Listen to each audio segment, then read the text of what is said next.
Hey, what's going on, guys? Welcome to the Black Financial Channel. Today, we're going to talk about two things that you may want to know. One is there is a sector that I'm investing in that I believe is going to really kick some butt in the near future, and I'm going to tell you about that. Two, you got to be worried about Bitcoin right now, and some of the experts are saying some really crazy things about Bitcoin. So get comfortable, hit that thumbs up button right now. We're going to get started on the Black Financial Channel in 3, 2, 1, and go.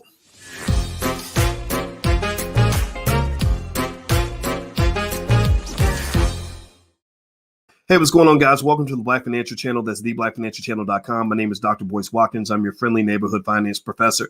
On this platform, we talk about wealth and economics every day, sometimes as much as 10 times a day, because we believe that Black wealth is our number one priority. We are building our community. We are paying ourselves reparations, and the checks are cashing in.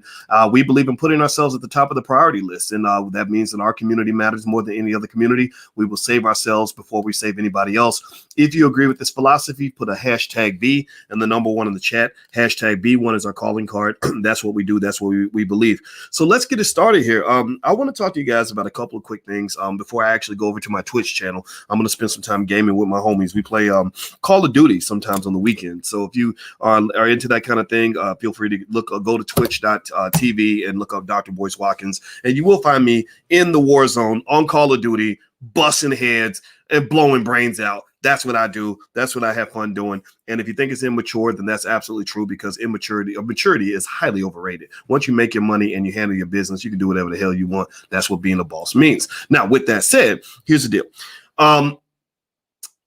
Bitcoin. Let's start with Bitcoin.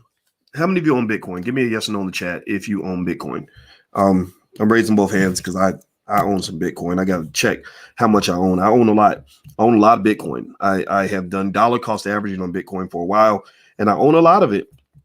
I'm just going to, promise me you're not going to get mad at me for bringing you some bad news. I hate doing this. I know y'all get mad because I it's like some black folks so emotional. You were talking bad. You were hating on Kwame Brown, and he's our Jesus. We love him. Hey, just to get out your feelings, man, let me just give you some facts. Don't kill the messenger. Let me just give you some facts. Bitcoin could be in trouble. Bitcoin could be in big trouble right now, and I want you guys to know why. Bitcoin is, right now, by many analysts, they see Bitcoin as something that could actually plummet to as low as $20,000. Now, let me give the argument. First of all, Bitcoin's been dying lately. It's been sick. It's had coronavirus for the last couple of weeks. Let me see. I'm looking here. Bitcoin over the last week has dropped 8%.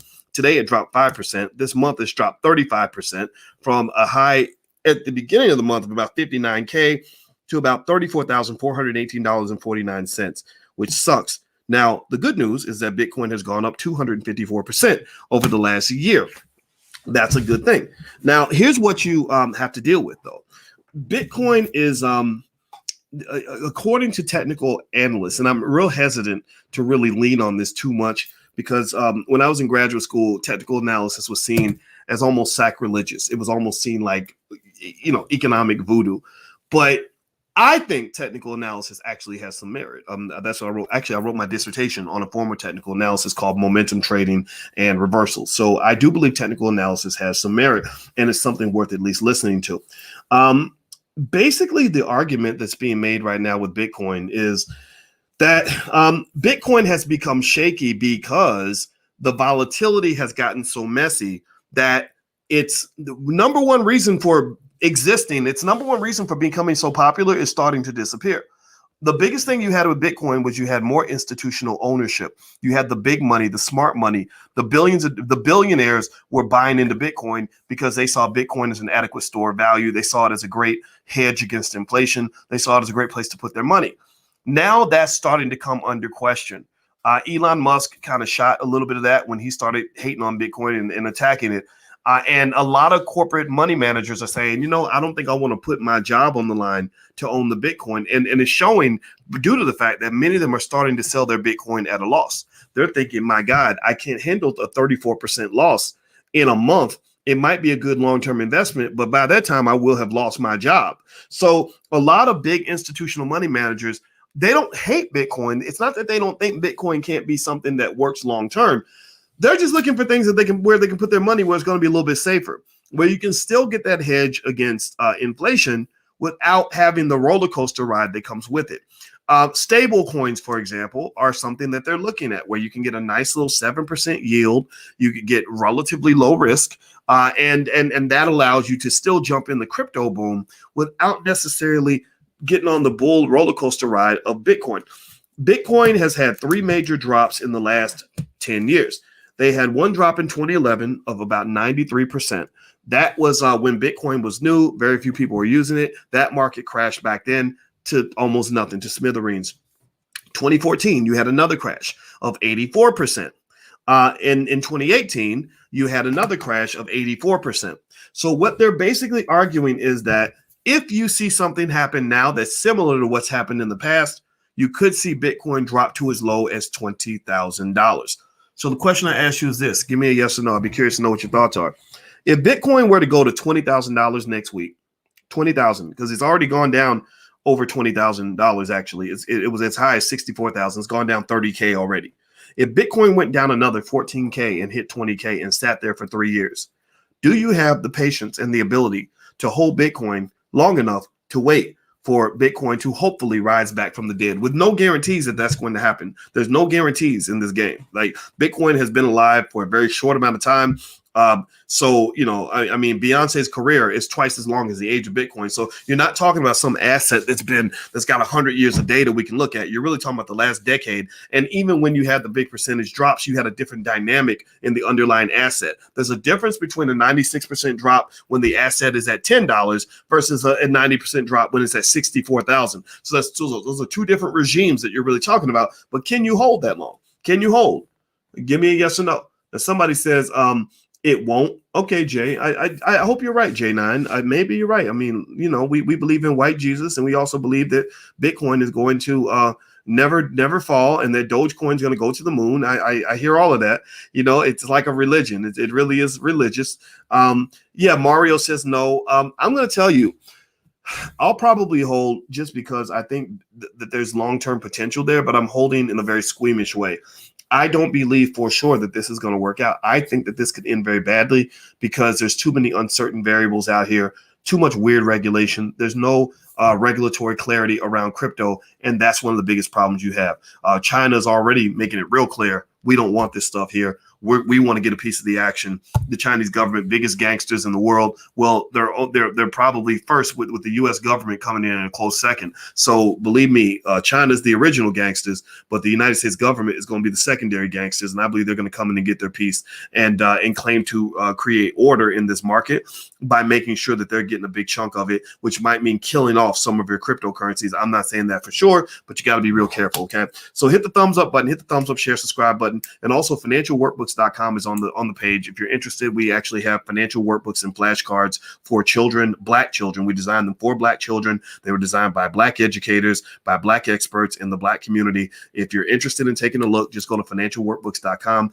Getting your children on the wealth train early, teaching them wealth at an early age, allows them to be in a position where they're going to do better than most of their friends 20 years down the line.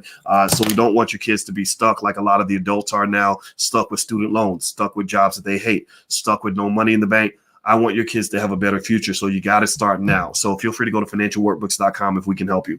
All right. So hit the thumbs up button, share, subscribe button. I'm going to talk also about another industry where there is a lack of regulatory clarity, and that is cannabis. Cannabis is an industry where there is tremendous potential. There's a lot of money that is going to get made in this industry. And all the experts are pointing to cannabis to say, my God, when this happens, it's going to blow up the way Snoop Dogg blew up when he released his first Doggy Style album back in 1994. Remember that? Anybody old enough to remember that when Snoop Dogg came out and he was on the cover of Time magazine and that was a big deal? Well, I think cannabis is the Snoop Dogg of the investing world, because I believe that once you get some regulatory clarity, once the government decides what the heck it wants to do, once you get some sort of uniform federal regulation, you're going to see the cannabis industry just kaboom, just pop, go crazy. I think that things like Aurora Cannabis or a cannabis ETF can position you to benefit from that. I am literally dumping money every week into cannabis related investments. I'm not trying to go. I've talked to a lot of cannabis experts. I've had them on this platform. I know people that have weed farms, and I know people that are growing all kinds of stuff. My brother, what's my brother's name? I want to say his name. I'm going to give him a shout out. I can't remember his name though. My God, he came to my wedding, and for some reason his name's not in my brain, but I like the guy a lot. And he went all the way down to Georgia, has a whole farm where they're growing hemp, actually, which apparently hemp is and I got to reach out to him because I want to bring him into the Black Business School because he's making money hand over fist growing hemp, right? He says hemp is easier because you don't have all the issues that you have with cannabis, right? The legal issues. But anyway, with that being said, though, I don't really want to grow a big farm. I don't really want to run a cannabis company, but I do invest in cannabis stocks. And so I think Aurora is a nice one, or a cannabis ETF to position you. This is not investment advice. This is just me telling you what I'm doing. It positions you so that when cannabis pops, when Biden finally keels over and resigns. I don't believe Biden. I'm telling you, this is a conspiracy theorist in me. Get mad at me if you want to, but this is what I believe. I don't believe that anybody in their right mind thought that Joe Biden at 112 years old or whatever his age is was going to finish his term. I don't believe that they expect that. They definitely didn't expect him to do 2 terms. They probably didn't expect him to be 1. Kamala Harris is going to be your president. She's going to be your first female president. Whether or not she's your first Black president is up to you to decide whether you think Kamala is Black or not. I don't really care about that right now. I care about your money. Your money going to be green when Kamala goes through and passes that cannabis legislation, because there's a reason why she went on the Breakfast Club saying that she smoked weed, listening to Biggie and Pac back in the 1980s before Biggie and Pac ever even came out. So Kamala said that these people are smart. They're very strategic. They release information in a specific and specified way. They send signals to the market. Her signal is that Biden believes in the decriminalization of weed. He believes that you shouldn't be treated as a criminal because of weed, which I agree with. Even Biden, it's the beginning of him making up for the fact that he incarcerated more Black men than any president in American history. So he believes in the decriminalization of weed. Kamala believes in the legalization of weed. That is a tiny differential, but it's massive in your portfolio. So Boyce is going to be the weed man. Believe me, me and Dr. Alicia, my wife, going to have plenty of paper over in the cannabis space because we're going to just sit back and wait for it to blow. And that's what it's going to be. All right, guys. So there you go. So if you want to know more about the things I'm invested in and also come to a class with us, we have class every Tuesday where we get to do deep dives in some of this stuff. Like, so for example, on Tuesday, I want to talk a little bit more about the meme stocks and which meme stocks I believe you can hold and actually do well in. Feel free to join our class. It's the blackstockmarketprogram.com. The first month is free. There's a 30-day, 100% money back guarantee if you are unhappy for any reason. But everybody's happy because we deliver, and we are the best Black economic institution on the planet, and we are the best in the world of teaching Black people. So if you'd like to join us, we are B1 Black First. That's 100% Black First all the time. You ain't got to be Black to be there.